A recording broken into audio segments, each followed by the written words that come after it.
Então, ótima noite, pessoal. Na última reunião, nós havíamos comentado um pouquinho sobre quem é Deus, né, e sua realidade enquanto um Deus unitrino. E agora nós vamos continuar a respeito de alguns atributos, ou mais do que isso, né, a dimensão da própria obra de Deus, naquilo que é a revelação e principalmente a obra de redenção. Então, os parágrafos que nós vamos considerar são principalmente esses. Vamos primeiro ao parágrafo 4º, considerando Deus como Criador. E aqui nossa consideração nos próximos parágrafos nos dão um entendimento bastante profundo a respeito dos dois primeiros capítulos da Escritura. De modo geral, nos apresenta uma espécie de introdução dos 11 primeiros capítulos de Gênesis, na verdade, né? Mas é um fio condutor, inclusive, para a interpretação certa, a interpretação correta do que aparece nos relatos da criação, ok? Inclusive, o início do livro do Gênesis passa por uma característica essencial do monoteísmo, né? Que é uma novidade radical na cosmovisão judaico, e que o cristianismo vai herdar, né? O livro do Gênesis, ele começa dizendo, né? Bereshit bara Elohim et haaretz.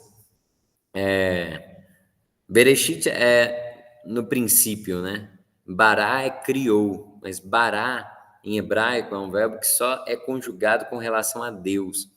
Só Deus é quem cria verdadeiramente, né? Então, Bereshit bara Elohim, que é Deus, Haaretz e Hashamaim Haaretz, né? Criou o céu e a terra. Enfim, com essas expressões, nós temos uma definição basilar do que é a fé cristã. Parágrafo 280. A criação ela é o fundamento de todos os desígnios salvíficos de Deus e o começo da história da salvação que culmina em Cristo.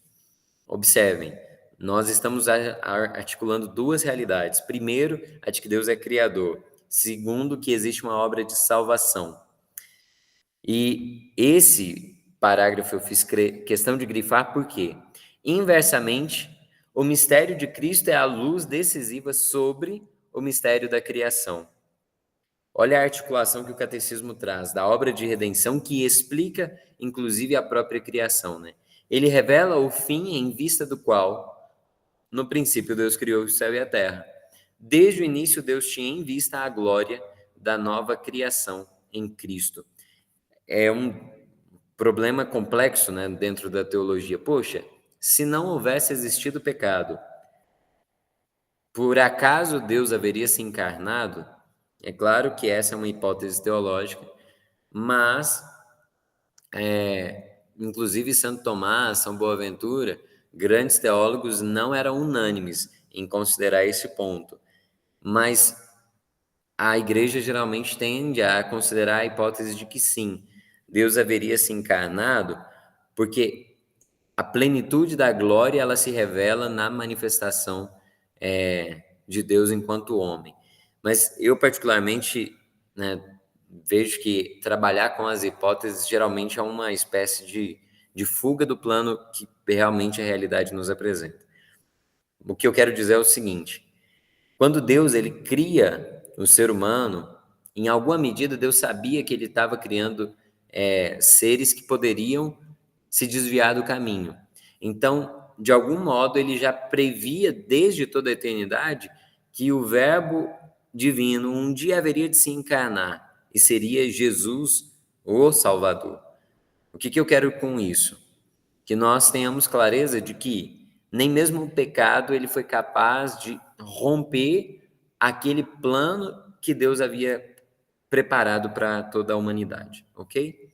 Isso para mim tem uma beleza incrível. Eu não vou tomar mais tempo aqui porque a gente vai ver nos próximos parágrafos, né? Inclusive, essa meditação perpassa toda a liturgia quaresmal e pascal, né? Sobretudo aquelas várias leituras da vigília pascal. Primeiro ponto, então, a catequese sobre a criação. Inclusive, em uma formação para catequistas, eu dizia que nós temos e precisamos, principalmente com relação aos capítulos de 1 ao 11 do livro do Gênesis, ter muita clareza do que é que um catequizando ele tem que aprender. Primeiro, que Deus, ele é um só. Segundo, que toda a realidade foi criada por ele e que somente Deus poderia ser criador efetivamente, né? A criatura ela é capaz de transformar. Enfim, vamos ao texto, né? Parágrafo 282. As perguntas fundamentais a respeito do ser humano, que vem inclusive antes das perguntas sobre o cosmos, elas só se respondem efetivamente diante do mistério da criação, né? De onde viemos, para onde vamos, qual é a nossa origem, qual é o nosso fim, de onde vem, para onde vai tudo que existe. Então, as duas questões, tanto da origem quanto do fim, elas são inseparáveis. E elas, inclusive, são decisivas para o sentido e a orientação da nossa vida e do nosso agir. O que isso significa? A pergunta sobre a origem e sobre o fim, inclusive, elas estão no cerne de toda a filosofia. O projeto filosófico nasce aí. Os pré-socráticos, aqueles que estão, né, como nos momentos preliminares da filosofia de fato, eles se perguntavam pela arché, ou arré, que é o princípio fundante, né, o fundamental de toda a realidade. Então, Tales de Mileto, por exemplo, entendia que um princípio que sustenta a realidade das coisas é a água. E assim Anaximandro, Anaxímenes, Parmênides e Heráclito, enfim, eles se perguntavam pela origem. Mas não é uma origem apenas no tempo.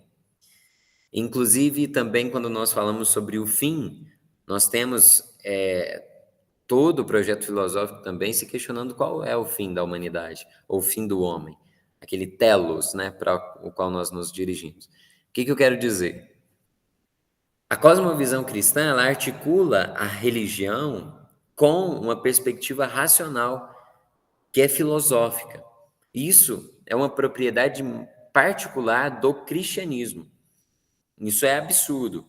Geralmente para um judeu, é absurdo para vários evangélicos, e é absurdo, inclusive, para todos os muçulmanos, né? Conceber uma religião com uma filosofia de base é algo que é próprio do cristianismo.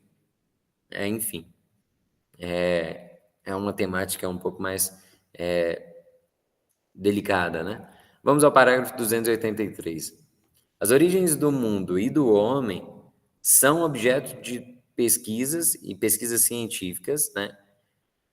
Mas que não criam nenhum problema com relação à fé. Pelo contrário, elas podem nos levar a admirar ainda mais a grandeza do Criador e render-lhe graças por suas obras.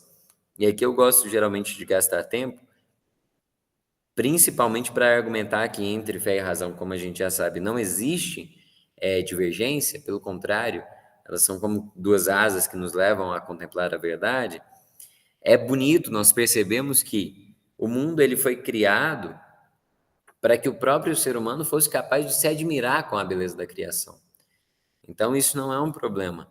E quanto mais cientificamente nos aprofundamos nos mistérios da realidade, maior é a grandiosidade da glória de Deus. Parágrafo 284. O interesse das pesquisas, né, ele vai para além do que é próprio das ciências naturais, ou seja, não se trata somente de saber quando e como surgiu materialmente o cosmos. Então, a pergunta sobre a realidade, ela não é uma pergunta apenas que compete, né, às ciências naturais, mas ela também é uma pergunta que tem um escopo, né, uma abrangência que é filosófica. Enfim,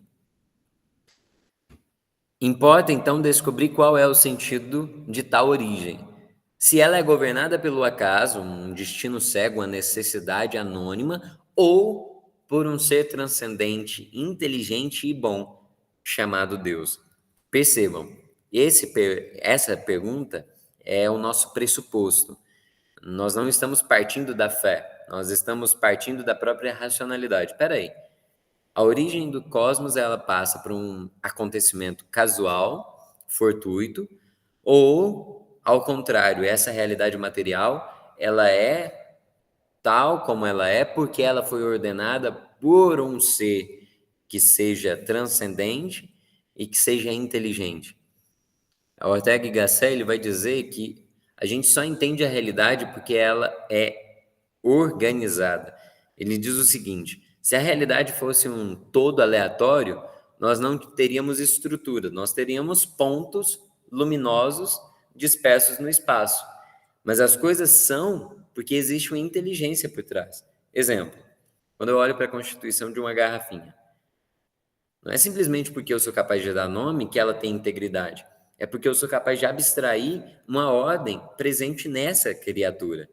Se eu olho para um relógio, por exemplo, eu consigo perceber e abstrair desse relógio uma lógica, uma ordem.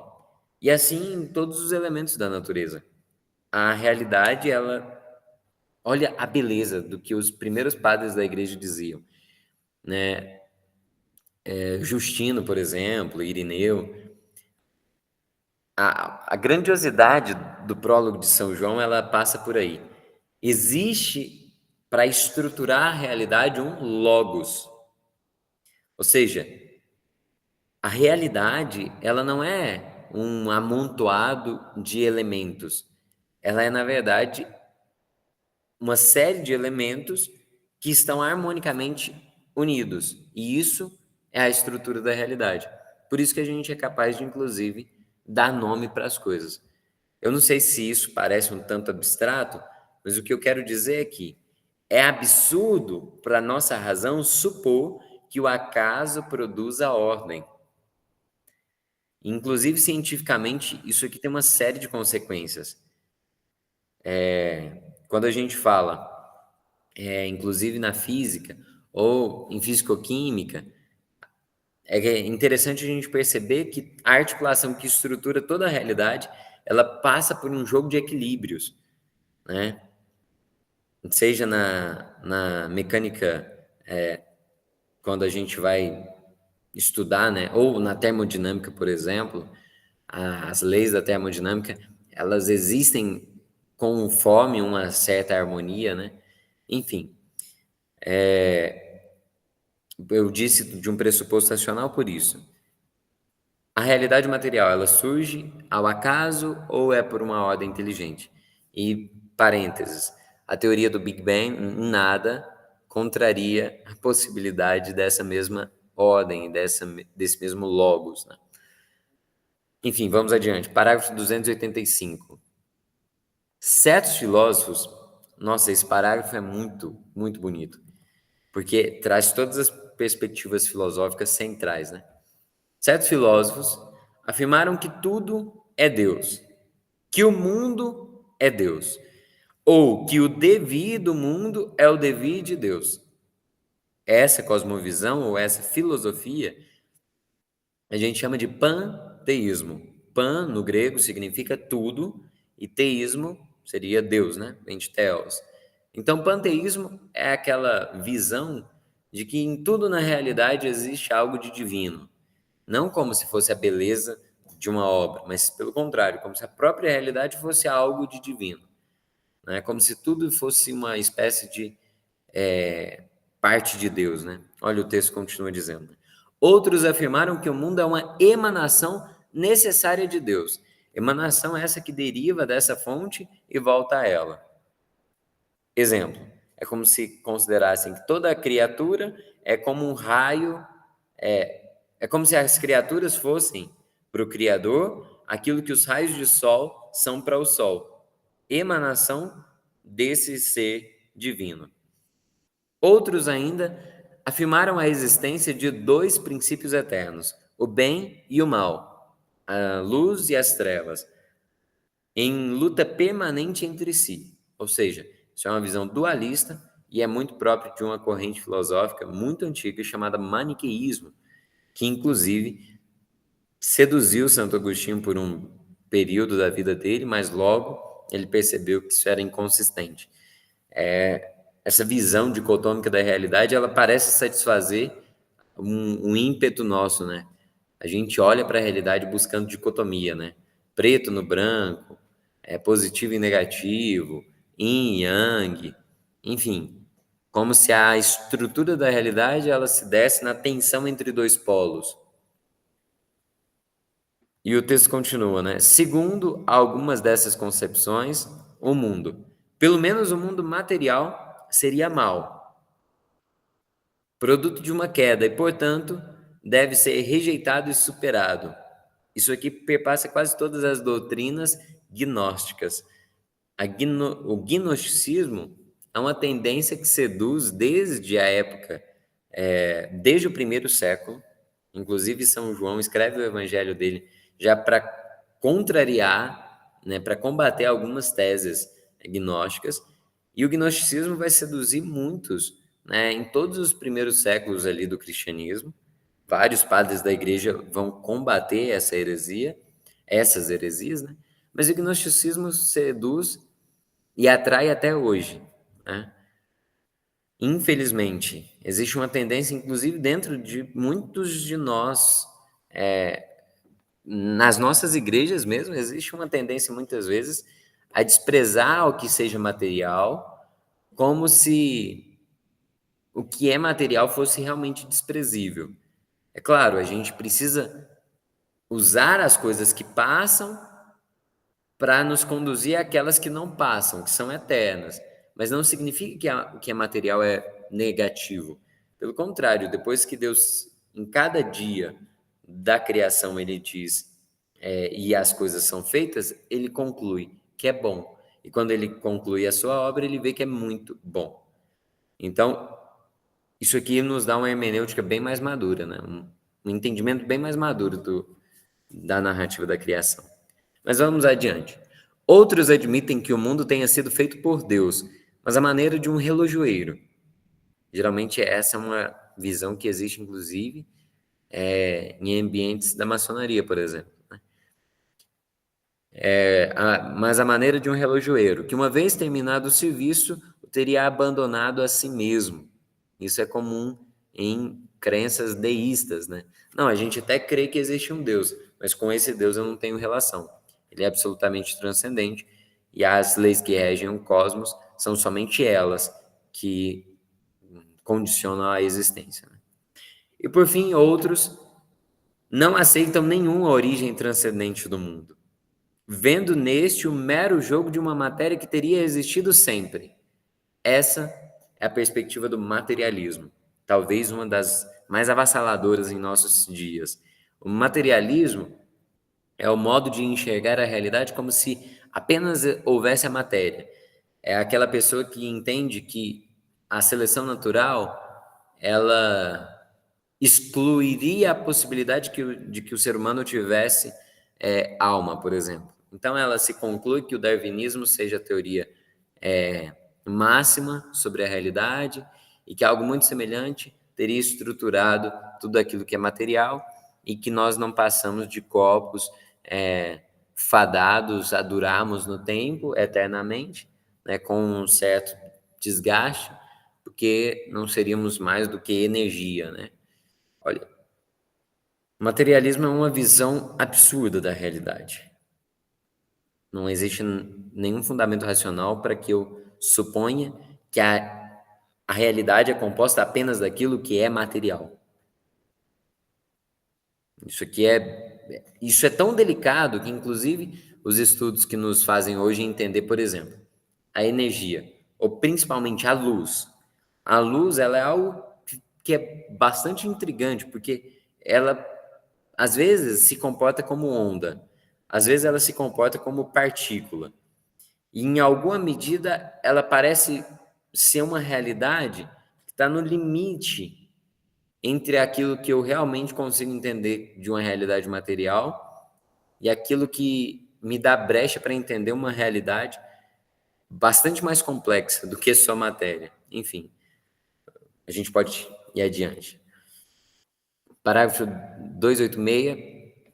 A inteligência humana, ela já pode encontrar uma resposta para a questão das origens.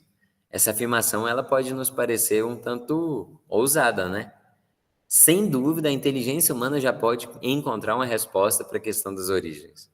Com efeito, a existência do Deus Criador pode ser conhecida com certeza por meio de suas obras, graças à luz da razão.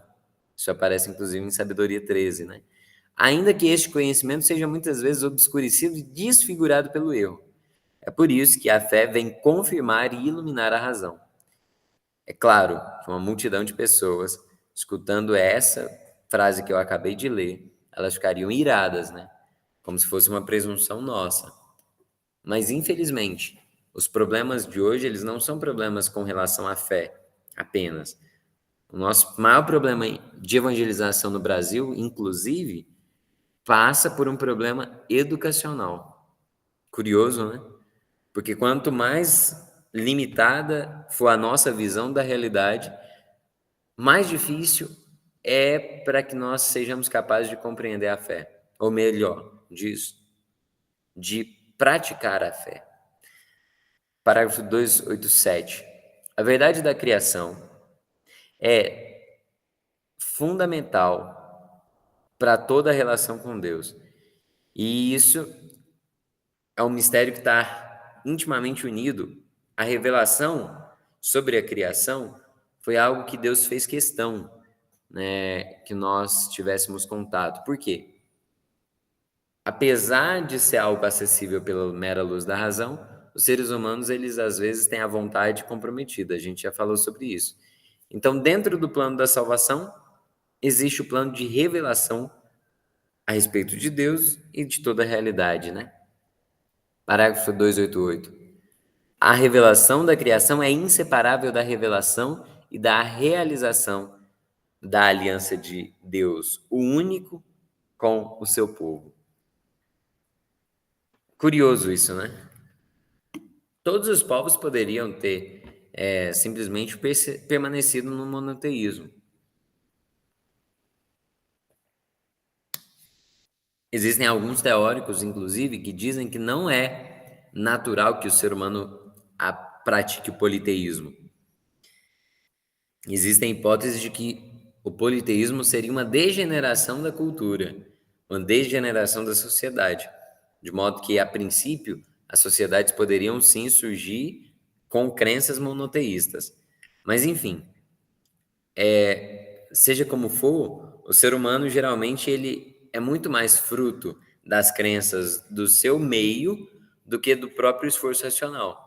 Então é por isso que Deus foi criando de uma maneira pedagógica a legislação que iria reunir um povo para que aquele povo fosse consagrado, né? Fosse realmente um povo que compreende Deus como sendo um único Deus. Eu não sei se eu me fiz entender, mas Deus poderia, no estralar de dedos, fazer com que toda a humanidade acreditasse em um único Deus.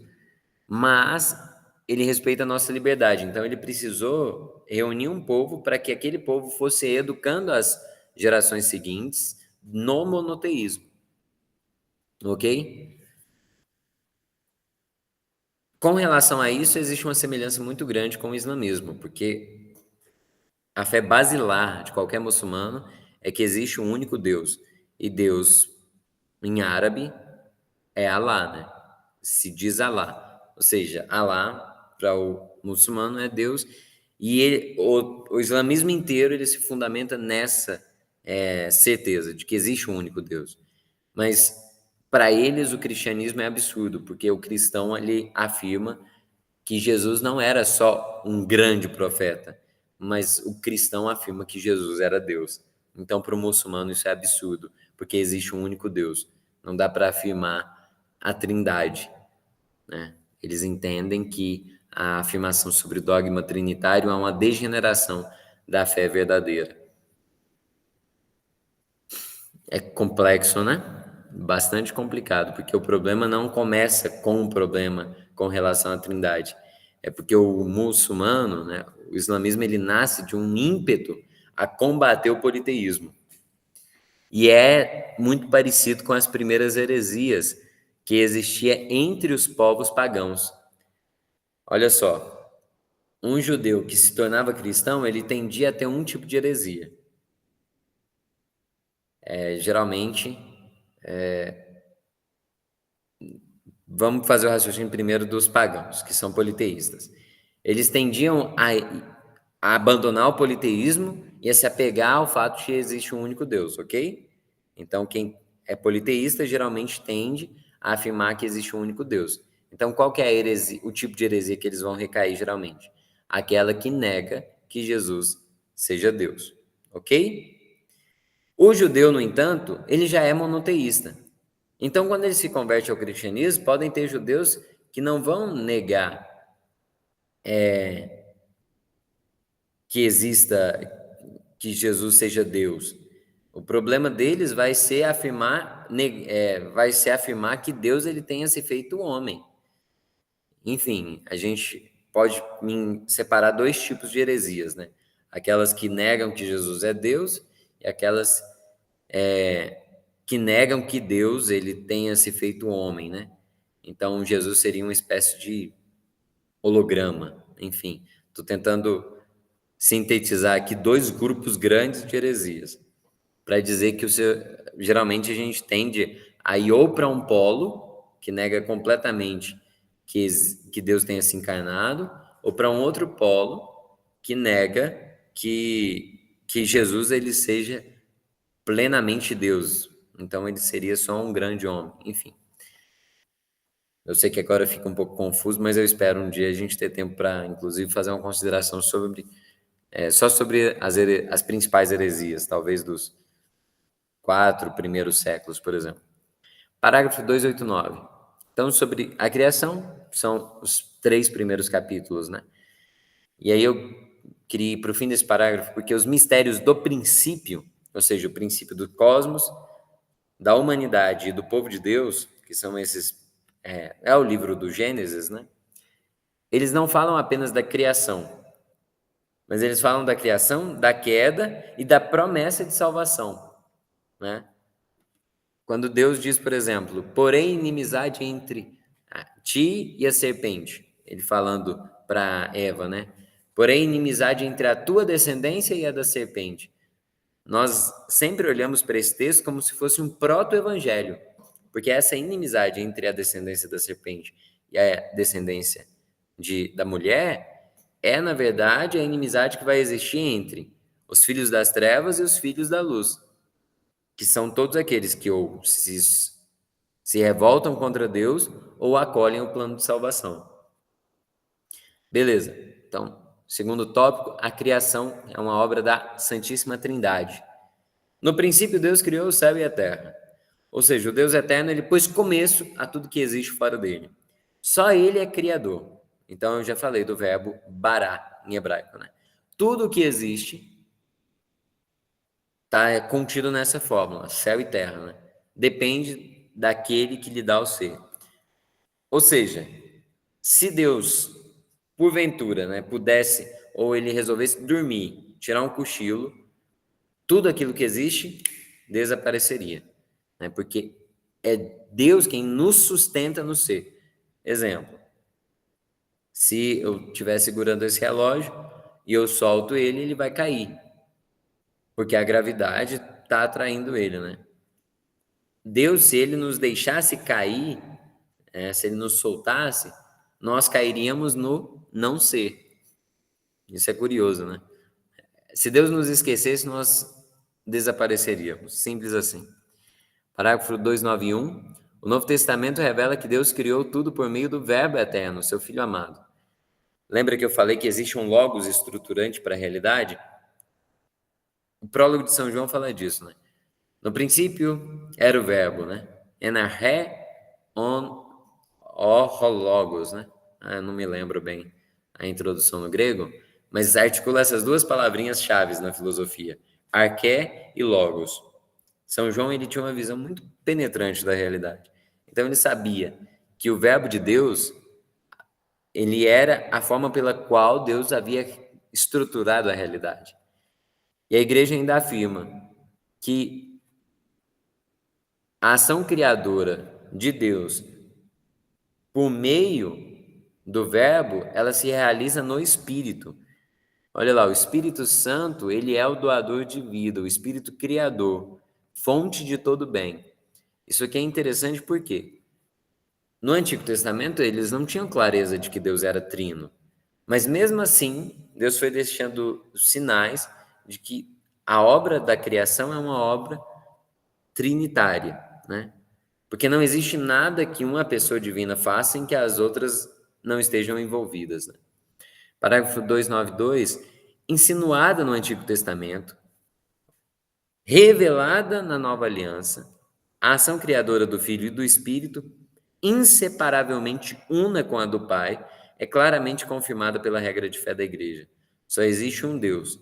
Ele é o Pai, é Deus, o Criador, e depois ele continua dizendo, né? Criou pelo Filho e pelo Espírito Santo. Então, o Santo Irineu ele vai dizer que o Filho e o Espírito Santo são como as duas mãos pelas quais Deus criou a realidade. Isso é magnífico. Tópico terceiro, o mundo foi criado para a glória de Deus. Eu acho que essa é uma das certezas mais importantes assim. Porque Deus ele não precisava ter criado. Inclusive, essa é uma certeza que São Boaventura afirma, né? Deus ele criou não para aumentar a sua glória, mas para manifestar e para comunicar a sua glória. Ou seja, Deus ele não tem outra razão para criar a não ser o seu amor e a sua bondade. Isso aqui é muito bonito, né? E o Vaticano II ele ainda explica. Este único e verdadeiro Deus, por sua bondade e por sua virtude onipotente, ou seja, por sua força onipotente, não para aumentar a sua felicidade, nem para adquirir sua perfeição, mas para manifestar essa perfeição por meio dos bens que prodigaliza às criaturas, com vontade plenamente livre, ele criou simultaneamente, no início do tempo, ambas as criaturas do nada, a espiritual e a corporal. Nossa, isso é magnífico. Então, queria que ficasse claro, nos primeiros versículos, no primeiro versículo, quando fala que Deus criou o céu e a terra, a gente está falando de duas dimensões, ok? Céu engloba toda a realidade espiritual e terra engloba toda a realidade material. Poxa, Caio, mas como assim? O céu não é isso que eu estou vendo? Não, porque a compreensão que aparece lá no primeiro capítulo de Gênesis fala desse céu quando diz que Deus separou as águas de cima das águas de baixo. E aí depois aparece o elemento sólido. Então, poxa, é como se Deus criasse céu duas vezes? Pois é. O primeiro céu, a realidade espiritual, e depois ele cria esse céu e chama de firmamento. Ok? Isso, inclusive, está afirmado aí por essa sentença do Vaticano I. Parágrafo 294. A glória de Deus consiste em que se realize esta manifestação e esta comunicação de sua bondade em vista das quais o mundo foi criado. Então, qual é o interesse de Deus? Não existe o interesse. Deus não tem um para quê Deus criou. Ele criou por pura bondade. Ele não ganhou nada. Ele ganha, entendam ganhar entre aspas, né? Ele não tinha necessidade de criar, mas procurando unicamente a sua glória e a nossa felicidade. É por isso que nós só podemos entender a criação sob um olhar de eternidade e de amor. Ok? Vamos ao quarto tópico. O mistério da criação. Deus cria por sabedoria e por amor. Parágrafo 295. Cremos que Deus criou o mundo segundo a sua sabedoria. O mundo não é o produto de uma necessidade qualquer e de um desígnio cego ou do acaso. Lembra que eu falei que o catecismo ele vai quase que intuitivamente relacionando as ideias? Então, a minha ânsia de querer explicar alguma coisa, por exemplo, ela sempre me trai, porque o parágrafo seguinte afirma aquilo que eu começava a introduzir, né? É como se a lógica, Leibniz vai dizer que lógica não é nada mais do que o bom senso colocado por ordem e por escrito. Curioso, né? Quando a gente pensa com uma certa lucidez, é como se nós fôssemos naturalmente sendo conduzidos a contemplarmos a verdade da realidade. Heráclito ele diz o seguinte: os despertos, eles habitam o mesmo mundo. Aqueles que dormem, não.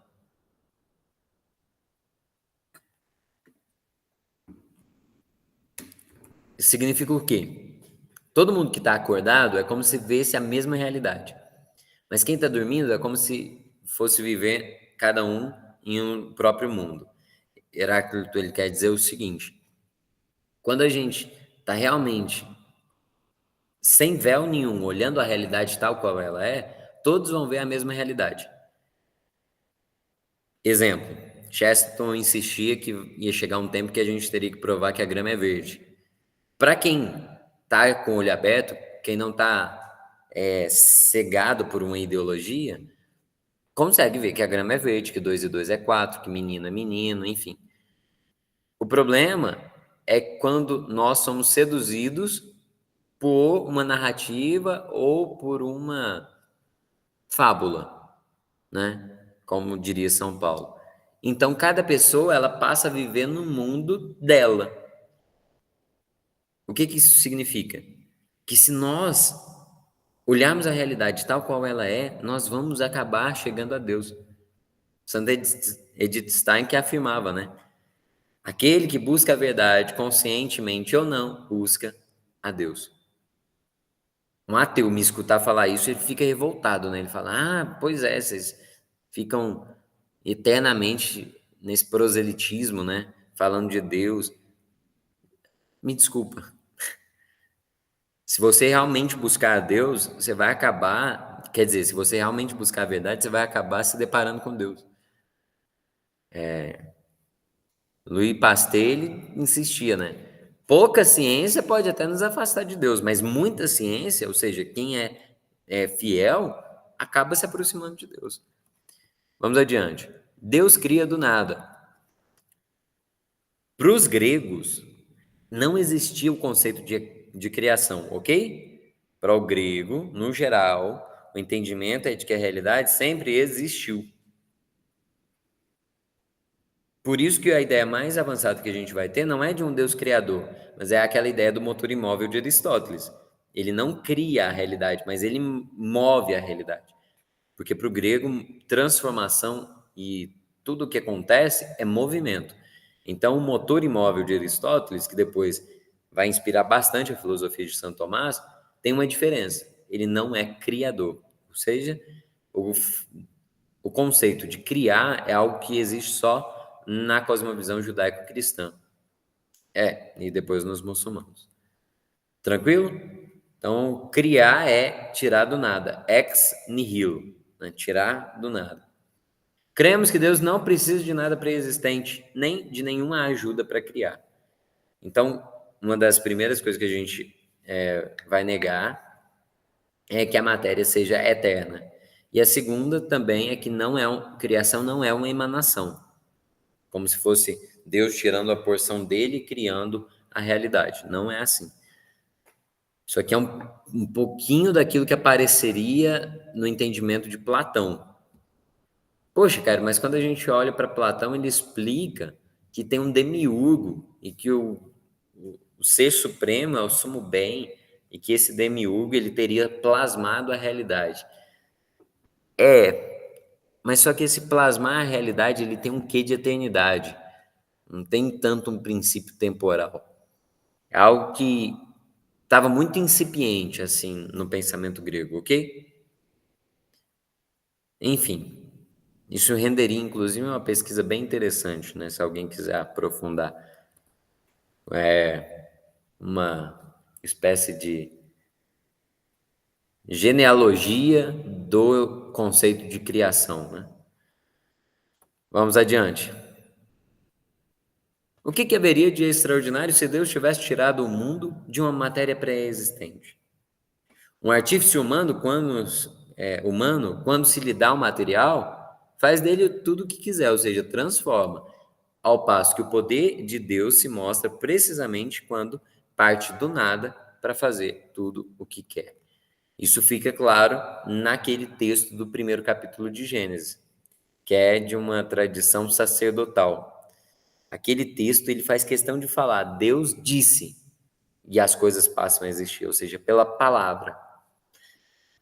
Parágrafo 297. A fé na criação a partir do nada é atestada na Escritura como uma verdade cheia de promessa e de esperança.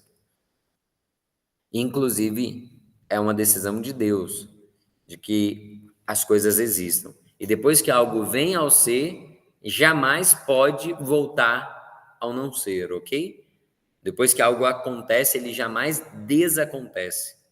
Tudo aquilo que em algum momento penetrou a esfera do ser, jamais vai deixar de ter acontecido, ok? É isso que, inclusive, permite que a gente olhe para as realidades como causa e efeito, tá? E aí vem uma citação belíssima do segundo livro de Macabeus, né? De quando aquela mãe daqueles 7 rapazes, né, que foram martirizados, ela suplica para o último filho, né? Eu te suplico, meu filho, contempla o céu e a terra e observa tudo que neles existe, né? Reconhece que não foi de coisas existentes que Deus os fez e que também o gênero humano surgiu da mesma forma. Olha aí a compreensão claríssima de criação do nada. Isso parece no segundo livro de Macabeus, uma obra que está no segundo para o primeiro século antes de Jesus. Então é algo que foi sendo amadurecido, mas quando surge o cristianismo já era bastante difundido. Parágrafo 298. Uma vez que Deus pôde criar do nada, pode, pelo Espírito Santo, dar a vida da alma a pecadores, criando neles um coração puro e a vida do corpo aos falecidos, pela ressurreição. Ele que faz viver os mortos e chama à existência as coisas que não existiam. Romanos 4,17. Nossa, isso é de uma beleza. Já são 8h50. Eu acredito que esses próximos tópicos, que Deus cria um mundo bom, transcendente, talvez nós podemos deixar para iniciarmos o tópico do nosso próximo estudo, porque no próximo tema nós vamos precisar entender que tudo que Deus criou foi bom. O problema ou o mal que existe não é invenção ou criação de Deus, é o Deus que permite a consequência das decisões humanas. E eu encerro por aqui.